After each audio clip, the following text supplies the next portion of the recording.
बिस्मिल्लाहिर्रहमानिर्रहीम। अस्सलाम वालेकुम। आपका दोस्त सलमान हैदर। दुआ है परवरदिगार से कि उसने आपको और आपके अहले खाना को अपनी हिफ्ज़ो अमान में रखा हुआ। व्लॉग में आगे चल के हम जिस मौजू पर बात करेंगे, जो हमारी अहम तरीन स्टोरीज में से होगी कि आखिर वो क्या बात है कि इमरान खान साहब ने तमाम मामलात का हल डीजी आईएसआई के सुपुर्द किया। उन्होंने क्यों ये सारा क्रेडिट आईएसआई को दिया? अगर आईएसआई के सुपुर्द ये काम कर दिए जाए तो मुल्क में कितनी खुशहाली आ सकती है। मुल्क के मौजूदा हालात का जिम्मेदार अगर कुछ मामलात ऐसे हैं, अगर वो आईएसआई के डायरेक्ट सुपुर्द कर दिए जाए तो वो मामलात हल हो सकते हैं। जी हाँ, जनरल आसिम मुनीर के बाद तो ये तो चल रहा है। उधर नदीम अंजुम साहब को बाकायदा तौर पर इमरान खान साहब कुछ क्रेडिट देना चाह रहे हैं, उनके नेटवर्क को कुछ क्रेडिट देना चाह रहे हैं। उसकी कुछ डिटेल्स है मेरे पास, हाँ वो मैंने आपको बतानी है। दीगर भी कुछ अहम खबरें एक के बाद एक आपके सामने रख लेता हूँ सुबह सुबह जी। सबसे पहले फॉलोअप ये है जी, पीटीआई के इजलास रात गए, मुस्लिम लीग काफ के इजलास रात गए तक बहुत चलते रहे जी, और मुशावरत होती रही। जिस एक मौजू पर मुशावरत हुई वो सुन लें और आपको बहुत सी चीज़ क्लियर हो जाएगी। इस एस्पेक्ट पर अभी तक आपसे डिटेल में गुफ्तगू नहीं हुई है। परवेज इलाही को एतमाद का वोट लेने देना है, अच्छा जी, और ये कब देना है इस पर मुशावरत हो रही है जी।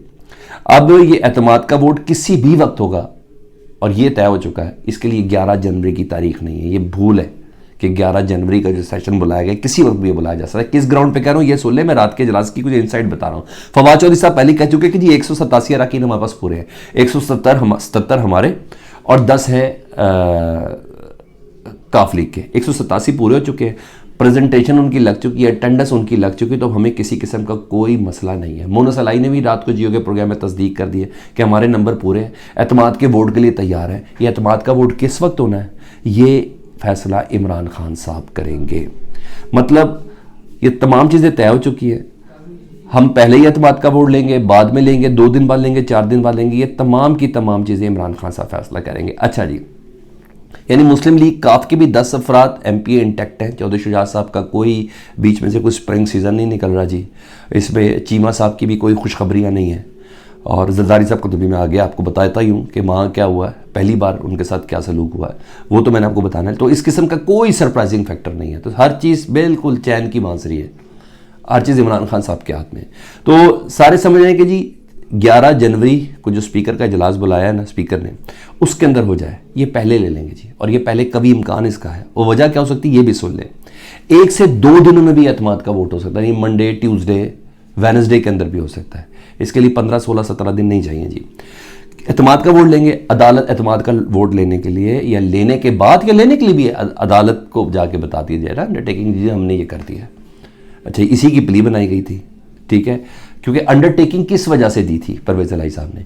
ये दी थी ना कि भाई गवर्नर के उस जो डी नोटिफिकेशन का जो नोटिफिकेशन है वो लीगल है, इलीगल है, इस पे 11 जनवरी के बाद बहस होनी है, इस पे बहस होनी है, इस पे बुकला ने दलाल देने हैं। तो अंडरटेकिंग तो इस बिना पे दी थी। गवर्नर ने तो एतमाद का वोट लेने के लिए कहा था 17 तारीख को, वो भी अदालत ने मुअत्तल कर दिया और कहा जब मर्जी ले लें। तो ये जिस वक्त मर्जी ले सकते, एक चीज़ हो गई। अच्छा जी, ये अदालत में ये प्ली ले सकते हैं कि सर हमने तो एतमाद का वोट ले लिया ना, अब क्या करना 11 तारीख को? तो सर आप ऐसा करें, अपना जो गवर्नर साहब का जो एक्शन लीगल था या इलीगल था वो होता रहने दें। उनका जो हुक्म था, गवर्नर ने कहा था कि एतमाद का वोट ले लें, ये हमने एतमाद का वोट लिया, ये असम्बली की प्रोसीडिंग्स है, ये नतायज है। परवेज इलाही साहब पंजाब के वज़ीर आला हैं, ख़त्म हो गई बात। अब उनके पास तमाम वो इख्तियार भी है कि वो असम्बली तहलील कर सकते हैं। 11 जनवरी को ये लेके जाएंगे जी, ठीक है जी। अच्छा, इस दौरान वो ये भी कर सकते हैं कि जी हम बाद में इसलिए कर सकते हैं, हमारे मुख्तलिफ चीज़ें हैं ना सर, कि जी हमारे कुछ अरकान मुल्क से बाहर जाना चाह रहे हैं, इलाज के लिए जाना चाह रहे हैं, कुछ मेडिकल इश्यूज़ हैं, परेशानी है, आप गवर्नर के नोटिफिकेशन पर समाअत करते रहे। और आपको ये भी याद होगा कि जब अदालत ने इस नोटिफिकेशन को मुअत्तल किया था परसों, तो गवर्नर साहब के वकील ने भी कहा था कि अगर ये एतमाद का वोट 3-7 दिन के अंदर ले लें, तो अगर ये वादा कर ले, इधर अंडरटेकिंग दे दें, तो हम हर किस्म का गवर्नर का नोटिफिकेशन वापस लेने के लिए तैयार है। आपको बहुत अच्छे से याद होगा। तो इन तमाम ग्राउंड्स को बनाते हुए 11 जनवरी से पहले पीटीआई एक मुकम्मल किस्म के बड़े अच्छे बेहतरीन सरप्राइज़ देने के लिए तैयार है।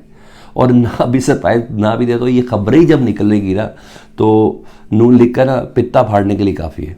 जी हाँ, उनको डराने के लिए बहुत ज़्यादा काफ़ी। डर तो कल गए थे ना, कल हमने राना सनाउल्लाह साहब की उस प्रेस कॉन्फ्रेंस में हमने देख लिया, आज चीमा साहब की प्रेस कॉन्फ्रेंस में देख लिया कि हम सुप्रीम कोर्ट से कहते हैं कि सुओ मोटर ले लेने के बाद कुछ नहीं है। वो कहते हैं हमने प्लान ए किया तो इतना मज़ा आया, बी भी तैयार है, सी पे सबकी सीसी निकलेगी। इन्हीं की सीसी निकल रही है, इन्हीं की सीसी निकल रही है। तो ये है। दूसरी तरफ पहली बार मफामत का बादशाह, एक जरदारी सब पर भारी, नाकाम और नामुराद कराची वापस लौट गए जी कल। इस बार उनको किसी ने मुंह नहीं लगाया, और ना मुंह लगाया कोई एक एमपीए वो पीटीआई का नहीं तोड़ सके। कहा जा रहा है कि करोड़ों रुपए के थैले, सबूत कोई नहीं है, लेके फिरते रहे, उनके वजीर भी लेके फिरते रहे सिंध से आके, नहीं तोड़ सके पीटीआई का एक एमपीए, वो मुस्लिम लीग काफ का नहीं तोड़ सके। और तो आप बताऊं, एक स्टेज पे मैंने आपको खबर ब्रेक की थी कि उन्होंने चौधरी शुजात से कहा है कि आप परवेज़ इलाही की गारंटी दे दें, मैं सबको मना लूँगा। उन्हें परवेज़ इलाही की गारंटी भी नहीं दी चौधरी शुजात साहब ने। हर तरीके से पहली बार वो मायूस होके वापस चले गए हैं जी। हाँ, पीपल्स पार्टी ने ये ज़रूर कहा है कि दोबारा ज़रूरत हुई तो वो लाहौर आ जाएंगे। तो जरदारी साहब भी वापस लौट चुके हैं। ठीक है जी, ये हो गया। दूसरा एक इजलास रात गए, वो आपको बड़ा अहम था। वो मैं बताना था कि इमरान खान साहब ने ना सीट एडजस्टमेंट के हवाले से एक कमेटी बनाई हुई है, मुस्लिम लीग काफ के कहते शाह महमूद कुरैशी, परवेज़ खट्टर इसके अंदर शामिल है। रात को भी गुलबर्ग के अंदर इजलास हुआ है, ठीक है। और उस इजलास की कुछ मिनट्स अभी तक मेरे पास कंफर्म नहीं है, लेकिन इतना पता है कि कुछ सीटों पर एडजस्टमेंट है, कुछ टिकटों पर भी एडजस्टमेंट है। ये भी एक मामला है, कुछ इंतखाबी निशान के ऊपर भी मामला है। तो वो तफसील मेरे पास आएंगे तो मैं आपके साथ अगले वीलॉग में वो डेफिनेटली शेयर कर दूंगा। तो ये भी इजलास है कि काफ लीग मुस्तकिल तौर पर इंटेक्ट है। अब उसके जाने का, भागने का या कोई डील या कोई डेफर का कोई ऐसा इशू नहीं है। ठीक है जी, ये चीज़ हो गई। अब आ जाऊँ इमरान खान साहब के उस पर, और एक खबर आपको इस्लामाबाद के हवाले से भी देनी है, अलर्ट जो जारी हुआ। इमरान खान साहब ने रात को एक इंटरव्यू दिया हबीब अकरम साहब को। उन्होंने बाकायदा तौर पर अपने इंटरव्यू में कहा कि अगर करप्शन रोकनी है ना पाकिस्तान में, तो आईएसआई को इस्तेमाल किया जाए। उन्होंने तजवीज़ दी है ये बाकायदा तौर पर कि अगर करप्शन रोकनी है तो आईएसआई को इस्तेमाल करने की उन्होंने तजवीज़ दी है, और कुछ हकायक भी उन्होंने बताया कन्विंसिंग वे में। और हमें वैसे ही पता है, because I belong to police family और सर्टन फौज से भी रिलेटेड लोग हैं, तो मुझे पता है कि बहुत से ऐसा नेटवर्क और सर्विलेंस की चीज़ें हैं जो सिर्फ फौज के पास है, जो दुनिया भर में पुलिस के पास ही होती है।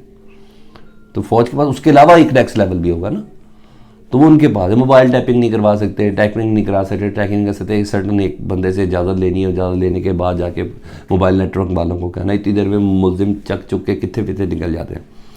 ठीक है जी, उन्होंने कुछ हकायक भी बताया। उन्होंने कहा अगर आईएसआई को टास्क दे दिया जाए ना करप्शन रोकने का, तो मुल्क के अंदर कानून की हुक्मरानी कायम हो सकती है। यानी सीधा सीधा जो उन्होंने नदीम अंजुम साहब को क्रेडिट दे रहे हैं कि आप जिस कमांड के सरबराह हैं ना, वो मुल्क में कानून की हुक्मरानी कायम कर सकती है सर। उन्होंने सीधा सीधा आईएसआई को कहा अगर ये टास्क दे दिया जाए आईएसआई को तो कानून के, यानी आईएसआई का सेटअप इतना ज़बरदस्त है, आईएसआई का नेटवर्क इतना स्ट्रांग है।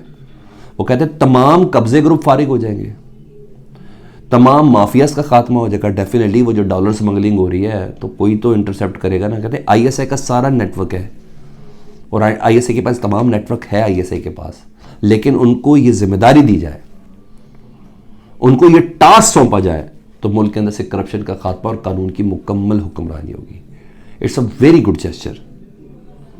साथ उन्होंने अपने इंटरव्यू में कहा कि कोई अगर आर्मी चीफ सही वाला होता ना, मुझे सही वाला आर्मी चीफ नहीं मिला तो मेरे साथ मिल जाता तो मैं भी तक करप्शन का पाकिस्तान से खात्मा कर देता।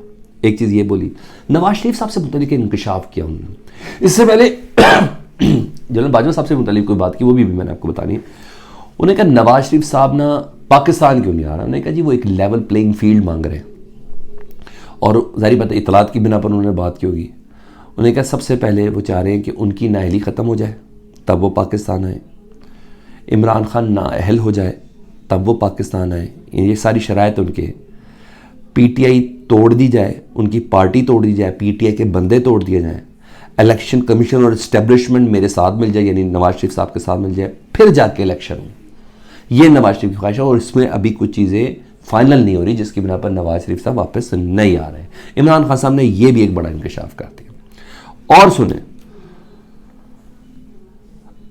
आर्मी चीफ से मुतलिक उन्होंने बोला, साबिक आर्मी चीफ जनरल बाजवा साहब से मुतलिक, उन्होंने कहा उनकी जरदारी और मुराद अली शाह से डील कर रखी थी उन्होंने। मतलब इमरान खान साहब रोज अब एक नया इंकशाफ करने लग गए।